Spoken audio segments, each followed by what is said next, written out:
mesures écologiques que la France devrait adopter. Au niveau local, les villes tentent aussi de verdir le paysage urbain et l'on voit pousser un peu partout des mini-forêts avec pour modèle la méthode Miyawaki, du nom d'un botaniste japonais. En quoi cela consiste? Reportage d'Aurélia Chopin et Steven Pichavon.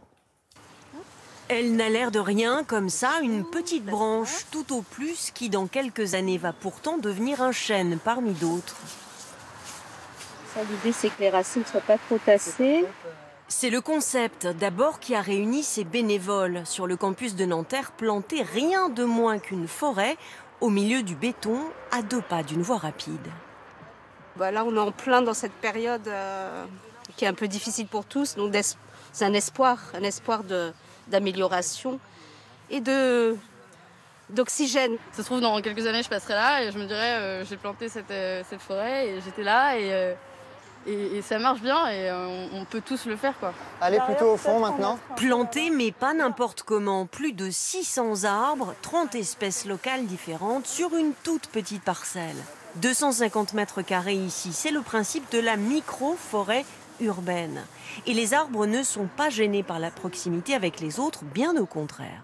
On a vraiment des croissances qui sont accélérées par la plantation dense. D'ici 10-15 ans, on aura l'apparence d'une forêt qui est déjà très ancienne, qui aurait une centaine d'années. Une mini-forêt qui absorbera le bruit de la route et réoxygénera la zone.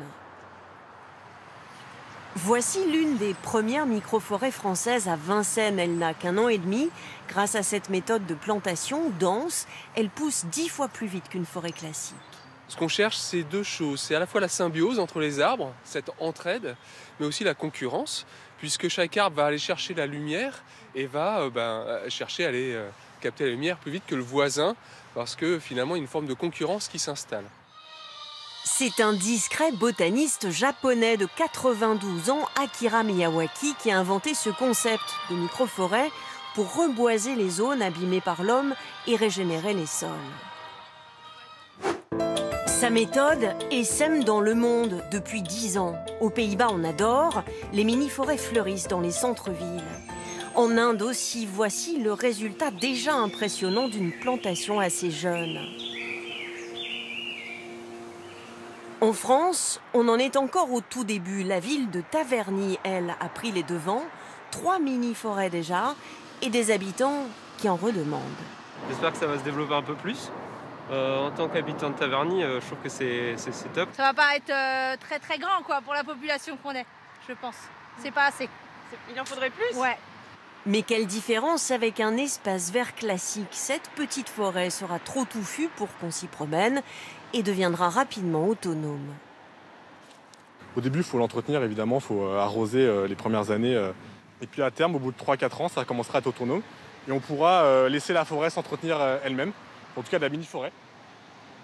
Et à terme, on espère avoir des arbres aussi grands que ceux à côté. De plus en plus de grandes villes comme Bordeaux, Paris ou Lyon s'y mettent. Ces plantations n'ont l'air de rien, mais de ces petites pousses, sur ces petits espaces, jailliront demain de petites forêts essentielles pour les générations futures. On quitte nos villes et leurs mini-forêts pour rejoindre